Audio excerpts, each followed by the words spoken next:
Good afternoon, everybody. I'm Sayukta from Beautiful Spotless Skin team. I'm sure all of you must be keeping good health. You must have come across people, especially women, with brown color patches on their face. They seem like freckle, like spots forming large flat patches. This is nothing but melasma. Melasma is a very common chronic skin condition in India. According to study conducted across 4 Indian cities, reveals that more than 80% of the population presents skin color heterogeneity on the face, irrespective of age and gender. This heterogeneity mainly results from hyperpigmented spot and melasma. Indian skin tone is more prone to pigmentary disorders. It occurs mainly in women, 90%, and 10% of males of all ethnic and racial groups. Around 20 to 30% of 40 to 65-year-old women present a facial melasma. Melasma and hyperpigmentation generally ignored as sign of aging and often misunderstood skin conditions. Melasma sufferers have been misinformed about aspects of this common hyperpigmentation issue. This can lead to frustrating setback in treatment. To avoid all these hassles and to keep you informed, today we are here to know about the management of melasma from an expert. So let's connect today with our skin expert, Dr. Devendra Jain, a senior consultant live from Mumbai, to make us aware on management of melasma. So Dr. Jain is senior consultant at Pratham Skin and Hair Center in VIrar and Transform 360, Vasai. Doctor has done his graduation and post-graduation from prestigious institute, GS Medical College and KEM Hospital, Mumbai. Doctor has special interest in clinical dermatology, procedural dermatology, and dermatosurgery. With his expertise today, Doctor will enlighten us more on melasma and its management. A very warm welcome to you, Dr. Jain. It's a pleasure to have you with us. Namaste. Thank you very much for giving me this platform, and warm welcome to everybody who has joined. Over a period of time of around 40-45 minutes, we'll try to highlight certain things about melasma and pigmentary disorders. Absolutely. And we are really looking forward to this session, And as today we are going to talk about melasma, doctor, firstly, we would like to understand what is melasma? Melasma kya hota hai? Melasma is basically a symptomless condition, means it doesn't affect patient in any way. There is no itching, no pain, but there is a discoloration. Means the skin becomes darker compared to the skin color around, and especially it affects the face, mostly on the cheeks and the nose. That is the commonest pattern, but there are different patterns, and it affects in the middle age mostly. It doesn't affect the younger women. It's more common in women. Around say 10:1 is the ratio between women and the men. So it usually affects the cosmetology appearance of the patient, and that leads to some problems in the mind. Patient becomes little reserved. They don't the confidence of the patient is less. They don't want to go into public, and these are the consequences, and because of that usually people they seek our advice. Right. So it's about the appearance of a person. It's nothing to do with the, it's not very serious or it's not life-threatening, nothing like that. Right, doctor? Yes. Perfect. Okay. And doctor, we would also like to understand why it happens. What are the main causes of melasma? See, melasma usually is because of the radiation. Now, the radiation can be ultraviolet. It can be infrared, that is commonly known as heat.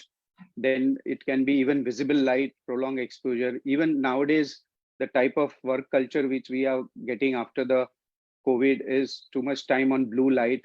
On the gadgets, so a lot of blue light exposure is there. So this is the main cause, but there is genetic predisposition also. Around 35 to 50% of melasma patient, if you take history, then they have some family members who are blood relatives is having melasma. So there is a genetic predisposition to this. And then another thing is pregnancy, because in pregnancy, we have seen many times during the pregnancy, late pregnancy, or after the delivery, there is a change in the hormones, increase in estrogen, progesterone levels, and all those things. can lead to melasma. So there is no one factor or one particular cause which we can, say this causes melasma, but there are multiple factors. So in that, genetic predisposition and radiation, these two things are very important. Other things like drugs sometimes can cause hyperpigmentation, not exactly melasma. And there can be like hormones, there can be any irritant which is applied on the skin that can lead to hyperpigmentation. These are the other causes. Okay. Now, melasma is one term, hyperpigmentation, as you just mentioned, is another. And many times people wonder, are they different or are they the same? Please explain, doctor. See, melasma and hyperpigmentation are two different terms. Like hyperpigmentation is a group of disorders in which melasma is one of them. Hyperpigmentation can be caused by many other things. Like there can be post-inflammatory hyperpigmentation. Any inflammation on the skin, when it heals, can lead to hyperpigmentation. Then there can be drug-induced hyperpigmentation. There are certain drugs like anti-epileptic drugs. Then you have NSAIDs. Then you have antibiotics like tetracycline groups.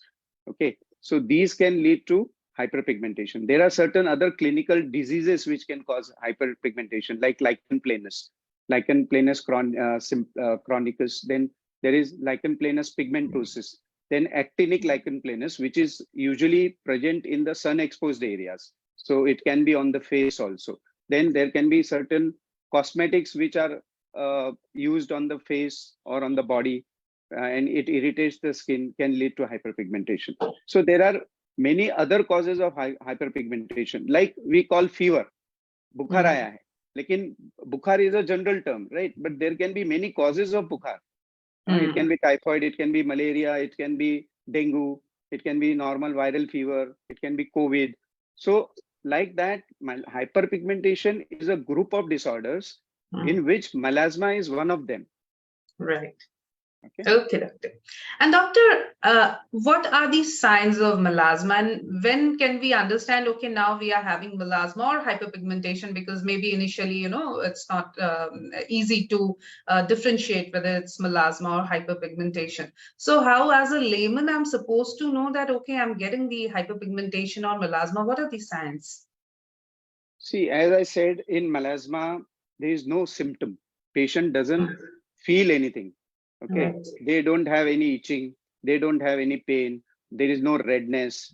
Okay, so it just appears as a small brown area. We call it macule or patches, which are not raised. Means you cannot feel by putting finger on it, but it is seen, it is visible. And there are different types of melasma. Usually we discussed it. It appears on the cheeks, that is malar prominence on this area. It can appear on the nose. Sometimes it is on the forehead, upper lip. It can be even cheeks, lateral cheeks.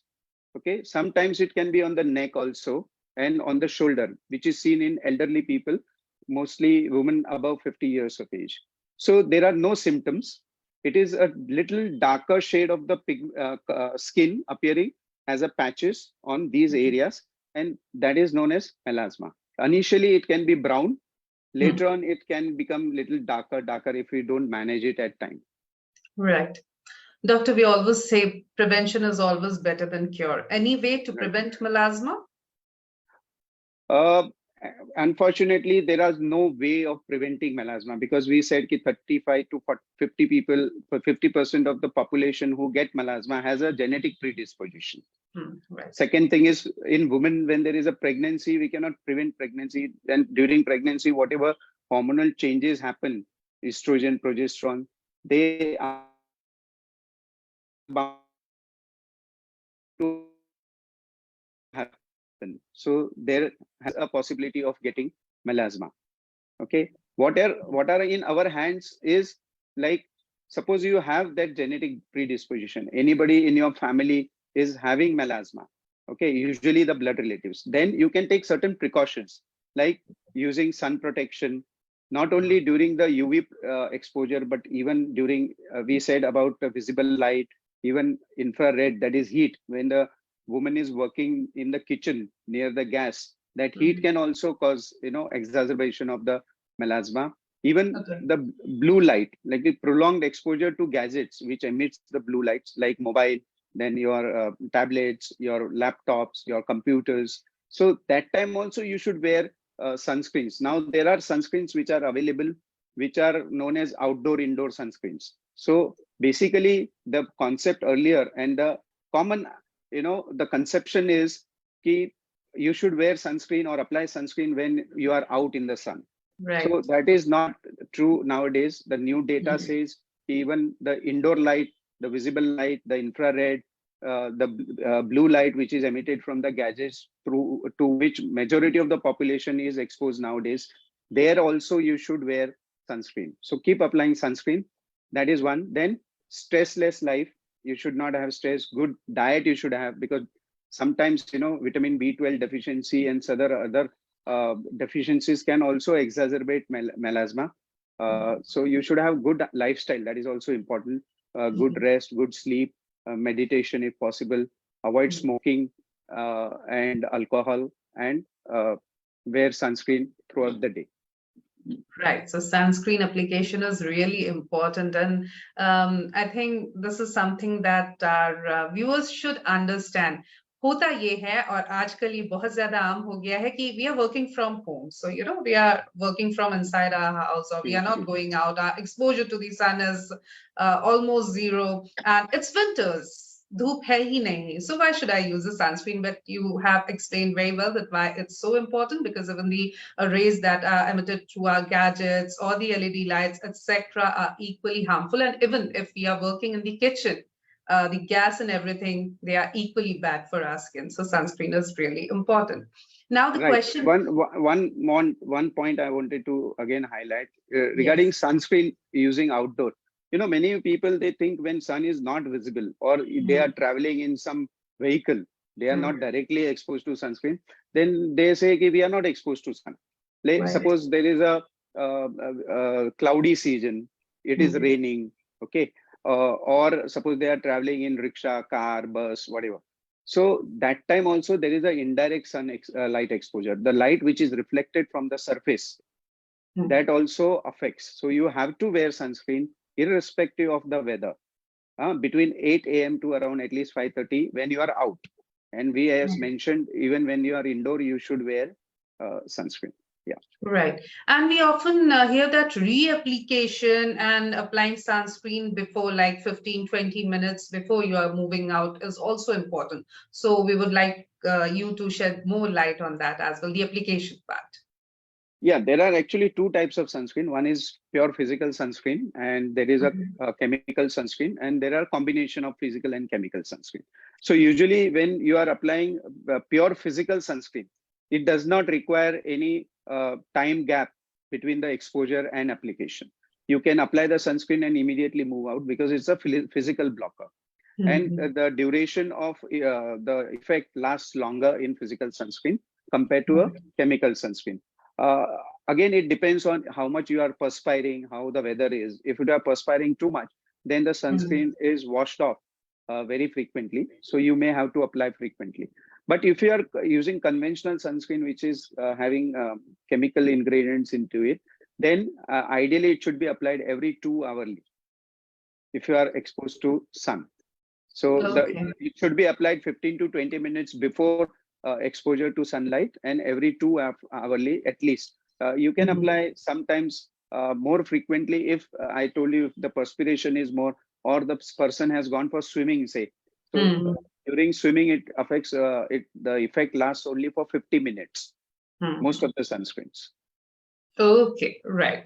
Fair enough. And doctor, again, there are people, because the irony is that even in the conditions we are living in, we should use sunscreen regularly, religiously. But the sad part is that 60% of people in India are still not using sunscreen. That's the data, that's up through a study.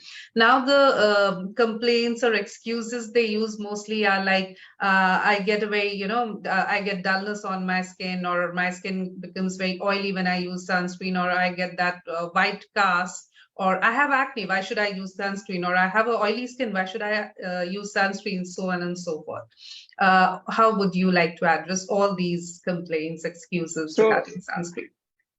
So fortunately, our the market is flooded with now a lot of news type of sunscreens. Right. So you should ideally consult, take a professional advice regarding this, which sunscreen is suitable to your type of skin, and even according to the weather also, the skin changes. So in summer, suppose the skin is oily, then you should be used usually gel-based sunscreen or silicone-containing sunscreen, which is Mhm. not oily or not greasy. But the same thing, suppose the same person when he is in the winter or in extreme winter condition, then the skin becomes dry. So there you will, it will be better to use a lotion-based sunscreen, which is little creamy. Okay. Mhm. Then physical sunscreens usually give you white cast, but then nowadays the new formulation, which where they've used micronized technology and nanotechnology, the Mhm. molecules are reduced to such a size, there is no white cast seen when you apply the sunscreen. So it is always better. Even acne prone skin can use sunscreen because there are new sunscreens which are non-comedogenic. They mentioned it. It is such a formulated key, it will not cause uh, acne flare or new acne lesions. So it is always advisable to take a dermatologist opinion, get your skin assessed, and according to their advice, use sunscreen rather than picking up over the counter. Right. And the thing is that it's important that we choose the sunscreen as per our skin type, as per our routine, what work routine, etc. we have, what's our profession like. So it's always advisable to go and consult a qualified dermatologist and they'll help you choose the right one. And again, as you said, formulations are there, variety of formulations are there of True. sunscreen, but then n number of, cosmetic brands coming up with their sunscreen. Then nowadays, even makeup products have some sun protection factor in them. They claim that, we are okay, we have this much of sun protection factor. There are other things, moisturizer with sunscreen, and so on and so forth. Now, do you recommend using these cosmetics or other things which comes with sun protection factor, or a standalone sunscreen? See, if you have some clinical problem which you are going to treat, like if you have hyperpigmentation, you have melasma, or you Mhm. have some photosensitive disorders, Mhm. then these so-called cosmetics, incorporated with sun protection is not going to help much. Okay, you have to use a standalone sunscreen because your SPF has to be around 30 in Indian minimum, you know. And in photosensitive disorders, we can go up to actually for up to 50 or 50 plus. Because why we use, and only SPF is not important. There is a UVA protective factor also, which is, which usually rated in boost star or, plus to PA plus. So Right. that should be at least 3 plus or 4 plus. 4 plus is better because Mhm. UVA damages the skin more because it causes aging faster rather than UVB.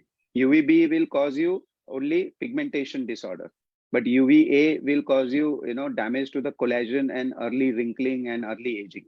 So you have to protect this is called as broad spectrum sunscreen, which covers everything. So Mhm. when you are dealing with melasma or hyperpigmentation treatment, it is always better to use a standalone sunscreen apart from your uh, uh, say makeups or any active ingredient or active creams which doctor has given you. On top of that, you can apply sunscreen. After applying Mhm. sunscreen, you can apply some makeup on top of that. So Right. that is called as And actually layering of skin. right. And as we are discussing various formulations of sunscreen, Nandini Sharma is asking, sir, is sunscreen spray also good? We can use that spray Yes, sunscreen. if it is convenient to you, usually spray is for larger surface area. If you want to cover Mhm. larger surface area of the body, it becomes very cumbersome to apply the sunscreen. But if you ask me on the face, it is better to use a gel form or a lotion form or a cream form sunscreen because it's a small area. You can apply dot dot dot and spread it evenly. Spray Mhm. form is when you are suppose say sunbathing and you want to protect your majority of the body. It is easy to apply. I feel Right. Mhm. And doctor, when a patient comes to you, is there any test or just by the physical investigation and just by looking at it, you as a doctor can tell that, okay, yeah, this is melasma, and then we can go for the, decide the line of treatment. See, if melasma has a typical presentation, then it is a clinical diagnosis. Usually, you don't have to do any test. Okay, All right. just by looking at the distribution and a little bit of history, you can diagnose melasma. But to see the level of pigmentation, I mean, the where the pigmentation is it epidermal, means in the superficial skin layers, or it is mixed, epidermal and dermal, or it is purely dermal, means it is deeper in the layers. You can do an examination called Wood's lamp examination, where the patient is exposed to uh, UVB light, which is around 309 to 11 nanometer in a dark chamber, examined, and then the doctor can come to know it is epidermal or a mixed or pure dermal. Why it is important to know that is, it tells you the prognosis. If it is pure epidermal, the chances of melasma to respond to your treatment is very high. So you can tell the patient, we can, reduce it faster, and probably it can go completely.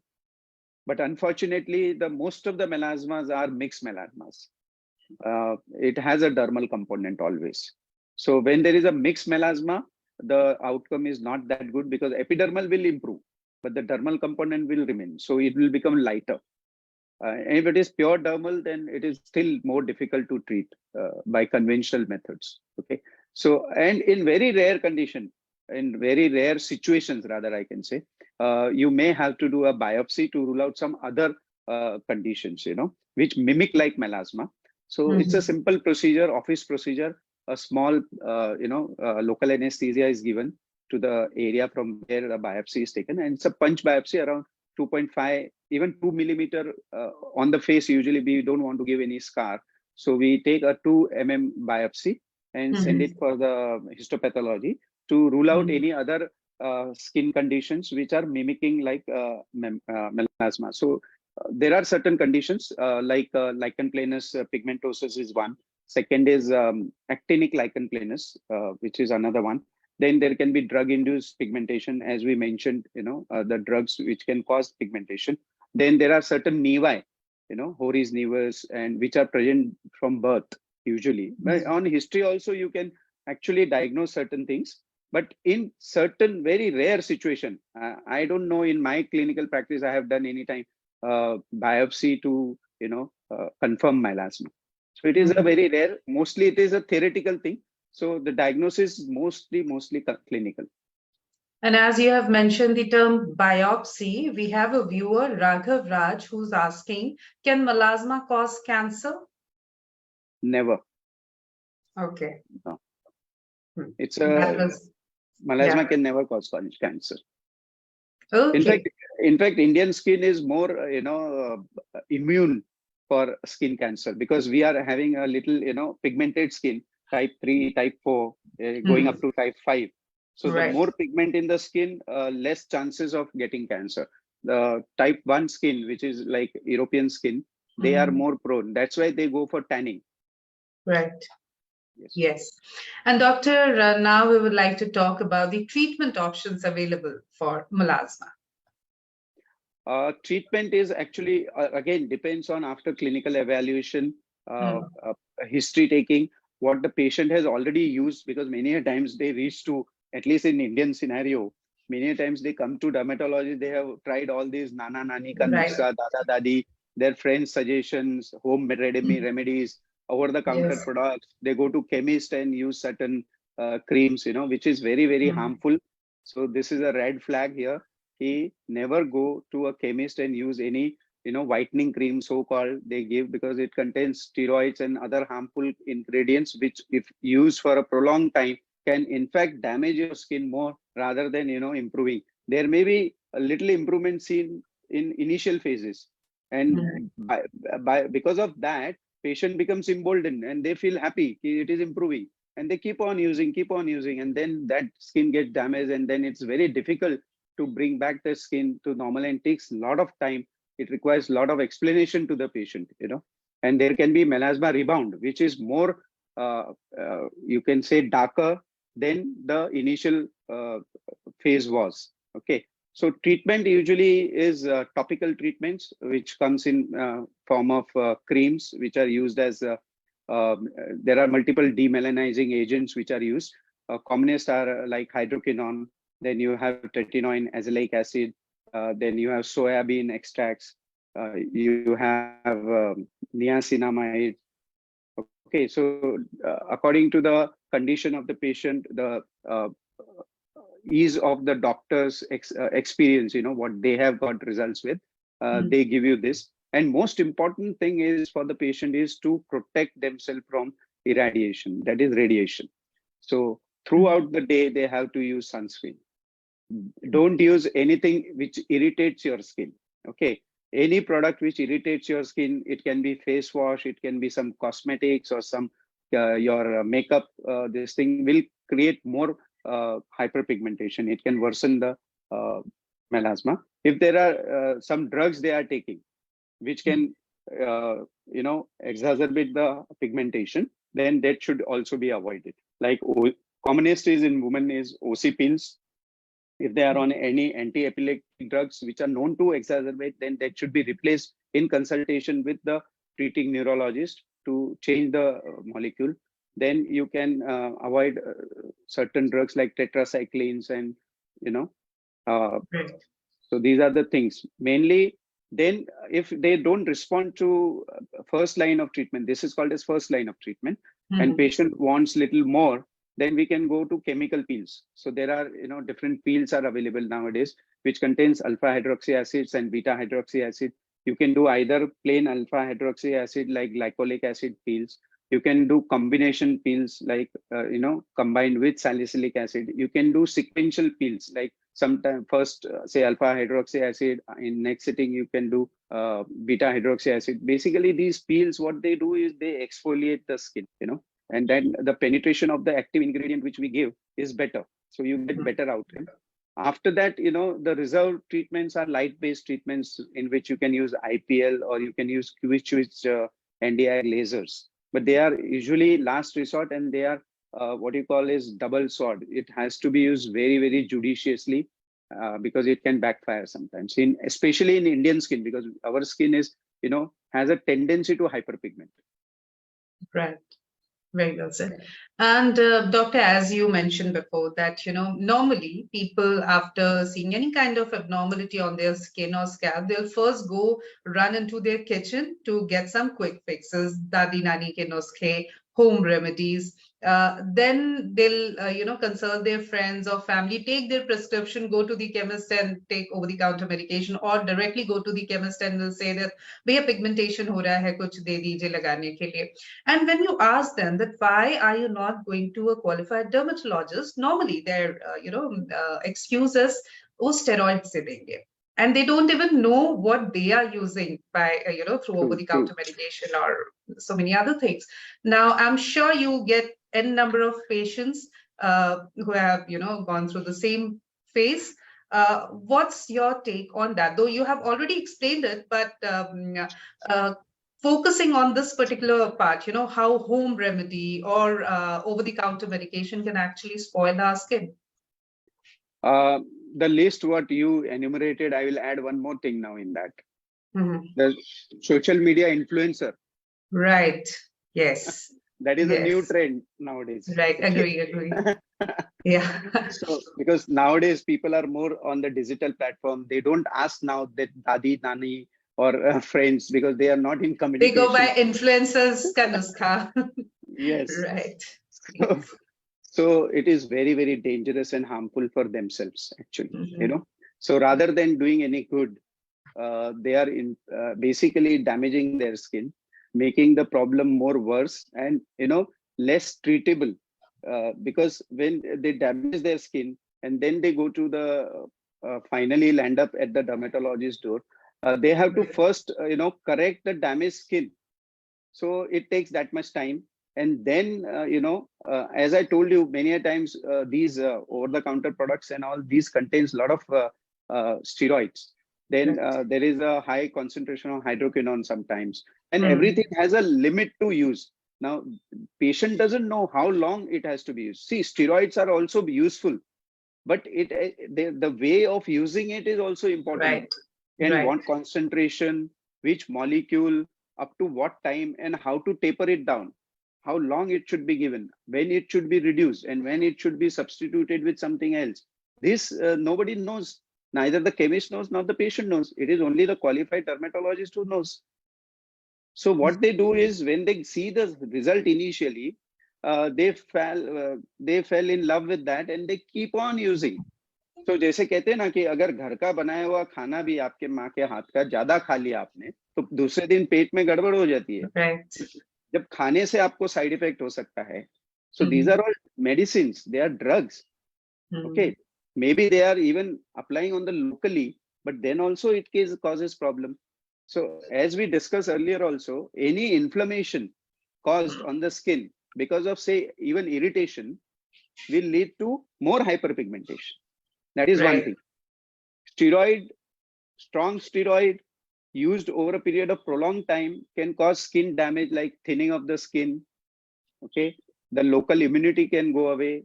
It becomes more sensitive. Then it becomes more responsive to sun exposure. There can be redness, permanent redness. Okay, the stretch marks can appear in intertriginous areas. The underlying veins and vessels, blood vessels, especially capillaries, they start visible. So these are all the things which happens when you use this so-called over-the-counter product or home remedies. And home remedies usually causes irritation, Right. and then causes more inflammation and then even rebound pigmentation. Okay, and these chemist-given drugs contains more of steroids, and they are that too all potent steroid which are not supposed to be used on the face. Right. And market these days are flooded with products for your skin, and plus these influencers, because ultimately they are getting paid for endorsing these products. But True. we on the receiving end, we think that okay, these all are going to work wonderfully on our skin, and we keep on buying maybe one for Sunday, one for Monday. So we should just refrain ourselves from doing that. And of course, as you said, consulting a qualified dermatologist at the very first spot is what we need to do. That's really important. There is a question by Raghav Raj that do certain food items affect melasma? I'm not sure whether he's asking about the positives or negatives, but are there food that we can use in our meals to, help melasma, or anything that can go wrongly with As this? of now, no scientific data is available regarding the food which can exacerbate the melasma. Okay, but then as we discussed in the earlier part of it, if there is a healthy diet, okay, there are no deficiencies, then the chances of melasma worsening is less. So you should have a healthy diet, healthy lifestyle. Okay, enough protein, enough vitamins. Ideally, they say, it is general. I'm not talking about only melasma, but they say 40% of your food consumed all over the day should be raw food. So it should be more of, say, salads, more of your fruits, little bit of dry fruits, little bit of your sprouts. So these are all raw component of your diet. So it should be 40% out of 100% of meal, whatever you consume in a day. So 60% is cooked food and 40% of this. So this will not cause any deficiency, especially vitamin deficiency, because vitamin B12 is known to have some effect on hyperpigmentation. That's all. But otherwise, in general, food doesn't affect outcome of melasma. Right. And many a times, again, in Indian society, we'll have this habit of saying, "तुम पानी बहुत कम पीते हो, बहुत ज़्यादा पानी पियो, ये जो black spots हैं, ये सब चले जाएंगे." So, what is the role of water? Adequate water is one thing, excess water is one thing, and as you said in the beginning, excess of everything is bad. So, please elaborate on that as well. Yes, adequate water is important because 70% of our body is made of water. So if there is a dehydration, nowadays a lot of parents, they complain about their teenagers and young population. They, I don't know, somehow habitually they don't drink water to as per their say. Means we don't go and measure how much they are drinking, but the parents feel that they are drinking less. So less consumption of water is bad because it causes dryness of the skin, and dry skin is not healthy skin. Dry skin gets affected by anything which is out. I mean, anything which damages the skin more than a healthier skin. So there will be more sun damage. There will be more inflammation. There will be more damage because of the pollution, because of the irradiation, and stress. So you should keep your skin healthy. And for that, yeah, adequate water is around, say, 2 to 2.5 liters per day. Not only water, including all the liquids Right. you should consume. And if there is a excess of humidity, and in summer, you can consume up to 2.5 to 3 liters. Fair enough, doctor. And John Vargas is here asking, can melasma go away on its own? In some people we have seen, and we have taken history also. Say one patient comes and they say, my mother had, but after she's 55, 60, that post-menopausal age, it has disappeared. And I got it. Now I got it. So in some patients it can happen, and especially we have seen it is happening in patients who are post-menopausal. Okay. But unfortunately, it doesn't disappear by its own. We can, with the help of medication and all other supporting things like protecting with sun and irradiation and all this thing, radiation, we can minimize the effect of it on the skin. Right, doctor. Doctor, before we wind up, one more question from my side is that, we already spoke about pregnant women and how pigmentation or melasma is common during pregnancy or postpartum.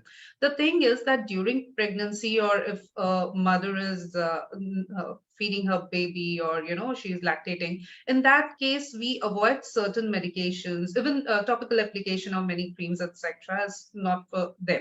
Now, how do you treat melasma during pregnancy or postpartum related to pregnancy?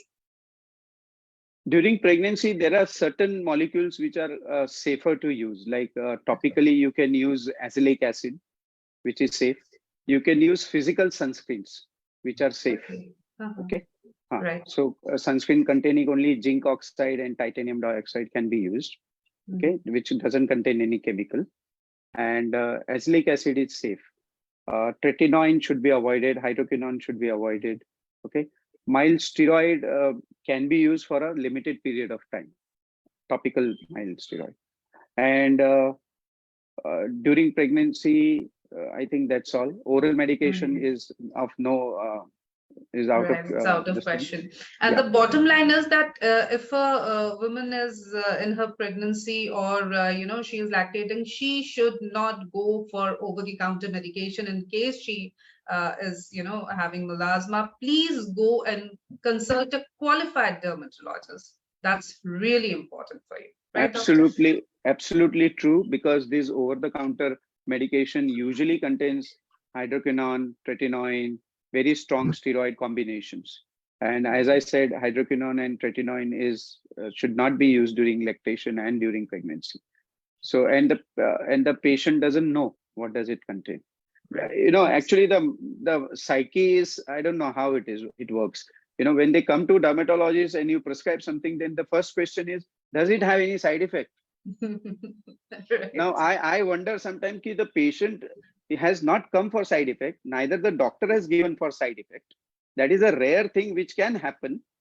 But that negative mindset is so, embraced into the psyche of the patient. First the irony is this psyche doesn't work when we go to the chemist and ask for over-the-counter medication. Correct. So there nobody asks, So, in fact, that's the reason we are having this session, doctor, so that we can make people aware of it. Many times what happens, people will say, we won't go to the doctor because they'll give us chemicals. We don't want to consume chemicals. and you ask them, you're having water, okay, that's H2O. H2O is a chemical, it's a chemical name, and they'll say, oh, okay. So that's the psyche we have, and somewhere we need to Hello. break that. We need to tell them that it's absolutely safe. They are qualified. They have studied about skin, and that's what they are practicing for so long. So please don't waste your time, money, energy Googling for influencers or going for over-the-counter medication. Go and consult the right person, which is a qualified dermatologist in this case. And doctor, before we wind up, any take-home message for our viewers?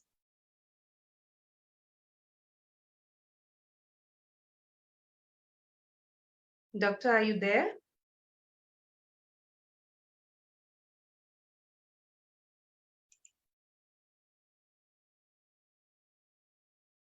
Um, So anyways, we have come to the end of this session where we were talking about melasma and the management of melasma.